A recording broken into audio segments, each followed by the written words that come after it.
Hello അസ്സലാമലൈക്കും welcome back. നമുക്കിന്ന് നല്ല റവ വെച്ചിട്ട് പെട്ടെന്ന് ഉണ്ടാക്കിയെടുക്കാൻ പറ്റുന്ന ഒരു ഈസി സ്നാക്സ് കാണാം. കുട്ടികൾക്കൊക്കെ ഭയങ്കര ഇഷ്ടപ്പെടുന്ന സ്നാക്സ്. അപ്പോൾ ഇതെങ്ങനെയാണ് ഉണ്ടാക്കിയെടുക്കുന്നത് നോക്കാം. അതിന് വേണ്ടിയിട്ട് ഞാനിവിടെ ഒരു കപ്പ് റവയും അതുപോലെ തന്നെ കുറച്ച് ഡെസിക്കേറ്റ് കോക്കനട്ടും എടുത്തിട്ടുണ്ട്. നിങ്ങൾക്ക് വേണമെങ്കിൽ സാധാ തേങ്ങ എടുക്കാം, ചിരകിയ തേങ്ങ എടുക്കാം. പക്ഷേങ്കിൽ ഈ ഡെസിക്കേറ്റ് കോക്കനട്ട് ആകുമ്പം ഒന്നും കൂടി ഒരു ടേസ്റ്റ് കൊടുക്കും ഈ ഒരു സ്നാക്സിന്. അപ്പോൾ ഞാനിപ്പോൾ 2 കപ്പ് റവ വെച്ചിട്ടാണ് ചെയ്തിട്ടെടുക്കുന്നത്. നിങ്ങൾക്ക് 1 കപ്പ് റവ എടുത്താലും പ്രശ്നമൊന്നുമില്ല, നിങ്ങൾ ആവശ്യത്തിന് ഉണ്ടാക്കിയെടുക്കുക. അപ്പോൾ ഞാൻ 2 കപ്പ് റവ എടുത്തിട്ടുണ്ട്. അതിലേക്ക് ഇതാ 1 കപ്പ് ഡെസിക്കേറ്റ് കോക്കനട്ട് എടുത്തിട്ടുണ്ട്. ഡെസിക്കേറ്റ് കോക്കനട്ട് ഒരു കപ്പോളം ഇല്ല, എന്നാലൊരു 3/4 കപ്പോളം ഉണ്ട് കേട്ടോ. 1 കപ്പ് എടുത്താലും പ്രശ്നമില്ല. ഞാൻ എൻ്റെ അടുത്തുള്ള ഡെസിക്കേറ്റ് കോക്കനട്ട് എടുത്തതേ ഉള്ളൂ. ഇതിന് പ്രത്യേകിച്ചിട്ടൊരളവൊന്നും ഇല്ല കേട്ടോ. ഞാനിപ്പോൾ 2 കപ്പ് റവക്ക് 1 കപ്പാണ് ഡെസിക്കേറ്റ് കോക്കനട്ട് എടുത്തത്. നിങ്ങളിപ്പോൾ സാധാ ചെറിയ തേങ്ങ എടുക്കുന്നെങ്കിൽ അതും 1 കപ്പ് തന്നെ എടുക്കുക. 1 കപ്പ് റവയാണ് ഉണ്ടാക്കുന്നെങ്കിൽ അതിൽ 1/2 കപ്പ് ഡെസിക്കേറ്റ് കോക്കനട്ട് ഉപയോഗിക്കുക. പിന്നെ അതിലേക്ക് ഞാൻ ഒരു നുള്ളു ഉപ്പും കൂടി ഇട്ടിട്ട് നല്ലപോലെ മിക്സാക്കി എടുക്കുന്നുണ്ട്. എന്നിട്ട് 1/2 കപ്പ് പാലെടുത്തിട്ട് ജസ്റ്റ് ഒന്ന് മിക്സാക്കി എടുക്കുന്നുണ്ട് കേട്ടോ. എത്ര അളവ് വേണമെന്ന് പറയാൻ വേണ്ടിയിട്ട് ഞാൻ കുറച്ച് ഒഴിച്ച് നോക്കിയത്.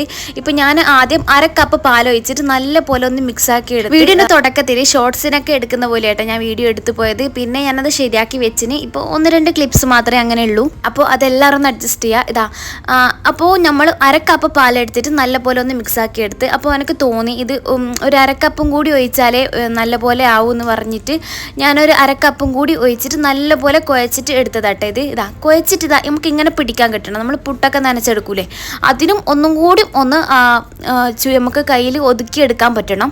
എന്നിട്ട് ഞാൻ വെറും ഒരു 10 മിനിറ്റ് അതൊന്ന് റെസ്റ്റ് ചെയ്യാൻ വെച്ചേട്ടാ. വെറും 10 മിനിറ്റേ വെച്ചതിനുള്ളൂ. അപ്പോൾ തന്നെ തുറന്നിട്ട് ഞാനത് ഉരുട്ടി എടുക്കുന്നുണ്ട്. കാരണം നമുക്കുണ്ടല്ലോ ആ പാൽ നന്നായിട്ട് ആ റവയിലേക്ക് ഒന്ന് കുടിക്കേണ്ട ഒരു സമയം മാത്രമേ വെയിറ്റ് ചെയ്തിനുള്ളൂ. എന്നിട്ട് ഇത് നല്ലപോലെ ഒന്ന് ഉരുട്ടി എടുക്കുന്നുണ്ട്. എല്ലാം ഉരുട്ടി എടുത്തിട്ട് നമ്മളിത് ഫ്രൈ ചെയ്തിട്ടാണ് എടുക്കുന്നത്. ഞാനിതൊരു മീഡിയം സൈസിലാട്ടോ ഇത് ബോൾസ് ആക്കിയത്. നിങ്ങൾക്ക് വേണമെങ്കിൽ പരത്തിയിട്ടും എടുക്കുക, എങ്ങനെ വേണമെങ്കിലും ഇത് ഷേപ്പ് ചെയ്തിട്ട് ഫ്രൈ ചെയ്തിട്ട് എടുക്കുക കേട്ടോ. അതിലൊന്നും ഒരു പ്രശ്നമില്ല. ഇതിൻ്റെ ഉള്ളൊന്നും നമുക്ക് ഭയങ്കരമായിട്ട് വെന്ത് കിട്ടും ഒന്നും വേണ്ട. നമ്മളിപ്പോൾ റവ ജസ്റ്റ് ഒന്ന് റോസ്റ്റ് ചെയ്തിട്ട് എടുക്കുമല്ലോ, അതിന് പകരം നമ്മൾ ജസ്റ്റ് ഒന്ന് ഫ്രൈ ചെയ്തിട്ട് എടുക്കുന്നത് അത്ര മാത്രമേ ഉള്ളൂ. അപ്പോൾ ഇത് ഞാൻ മൊത്തത്തിൽ ഉരുട്ടി എടുത്തിട്ടുണ്ട്. ഇനിയിപ്പോൾ നമുക്ക് പിന്നെ ഇതെല്ലാം ഒന്ന് പൊരിച്ചിട്ട് എടുക്കണം. ഞാനൊരു പാന് വെച്ചിട്ടുണ്ട്. അതിലേക്ക് കുറച്ച് ഓയിൽ ഒഴിച്ചിട്ട് ഓയിൽ നന്നായിട്ട് ചൂടായി വരുമ്പം മീഡിയം സൈസിലേക്ക് ഗ്യാസ് മാറ്റിയിട്ട് നല്ലപോലെ ഒന്ന് ഫ്രൈ ചെയ്തിട്ട് എടുക്കുന്നുണ്ട് കേട്ടോ.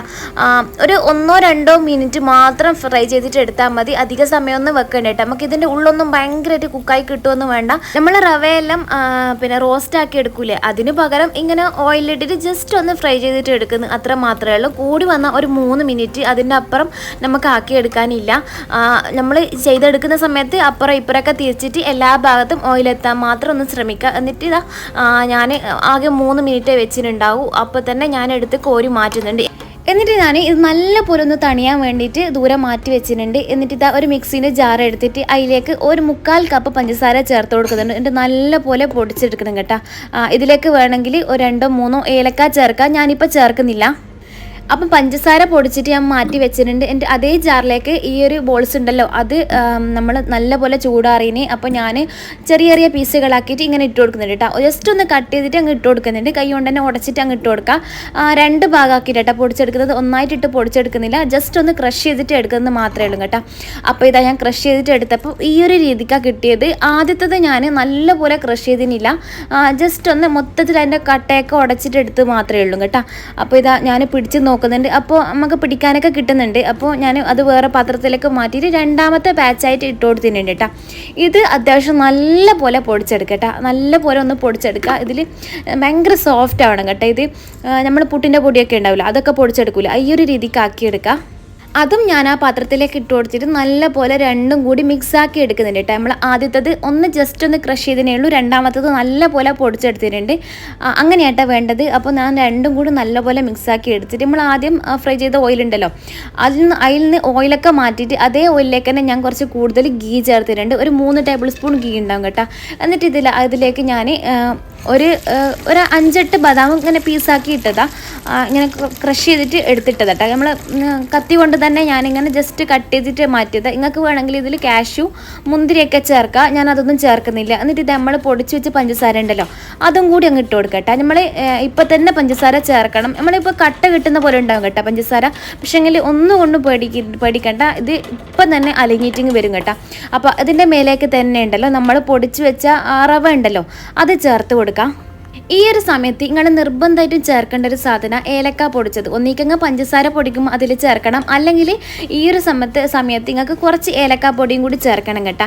ഞാൻ ചേർക്കാത്തത് എനിക്ക് കുട്ടികൾക്കും എനിക്കൊന്നും വലിയ താല്പര്യമില്ല, ഏലക്ക ഇങ്ങനെ അതിൻ്റെ ഒരു സ്മെല്ല് ഇഷ്ടമില്ലാത്തതുകൊണ്ട് അങ്ങനെ ചേർക്കുന്നില്ല.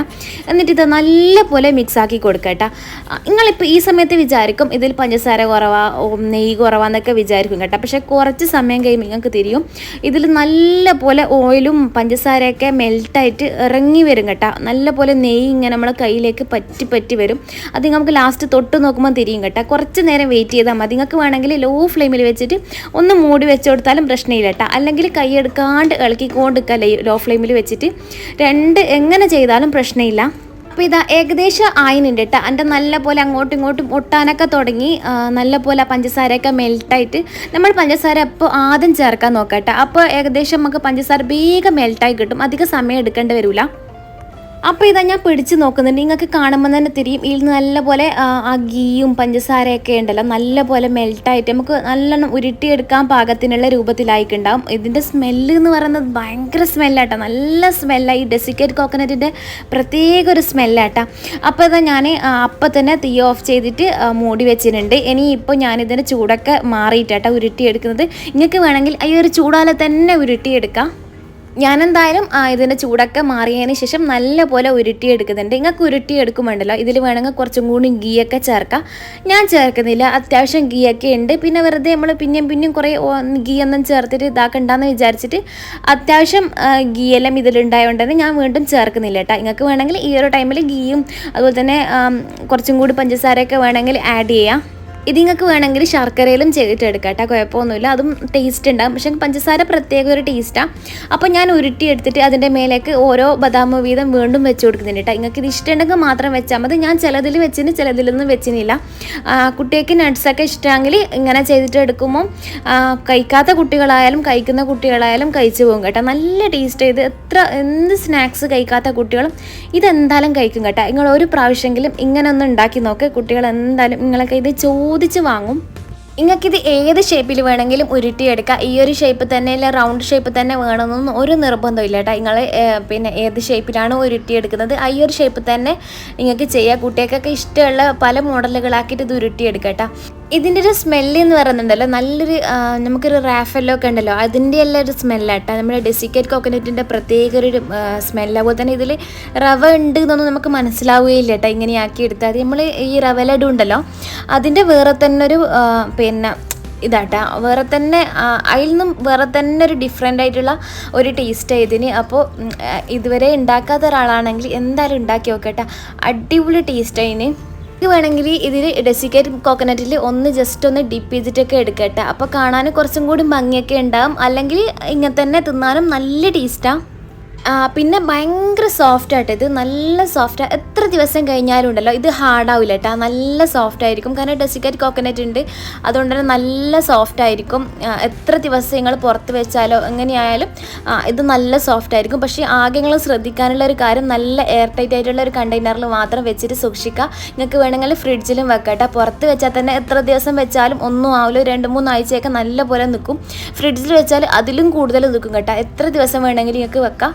നല്ല എയർ ടൈറ്റ് ആയിട്ടുള്ള ഒരു പിന്നെ കണ്ടെയ്നറിൽ വെച്ചാൽ ഒന്നും സംഭവിക്കില്ല. ഇത് അത്രക്കും സോഫ്റ്റായിട്ട് തന്നെ നിൽക്കും. ഈ വീഡിയോ എല്ലാവർക്കും ഇഷ്ടപ്പെട്ടെന്ന് വിചാരിക്കുന്നത്. ഇഷ്ടപ്പെട്ടാൽ എന്തായാലും ലൈക്ക് ചെയ്യുക, ഷെയർ ചെയ്യുക, സബ്സ്ക്രൈബ് ചെയ്യുക. എല്ലാവരും ഇത് ട്രൈ ചെയ്തിട്ട് കമൻസ് ഇടുക കേട്ടോ. ഇഷ്ടപ്പെട്ടിട്ടുണ്ടെങ്കിൽ എന്തായാലും കമൻസ് ഇടാം. നിങ്ങൾക്ക് എന്തായാലും ഇഷ്ടപ്പെടുന്ന ഞാൻ വിചാരിക്കുന്നത്. അപ്പോൾ അടുത്ത വീഡിയോ കൊണ്ടുവരുന്നവരെ ടാറ്റാ ബൈ, സീ യു.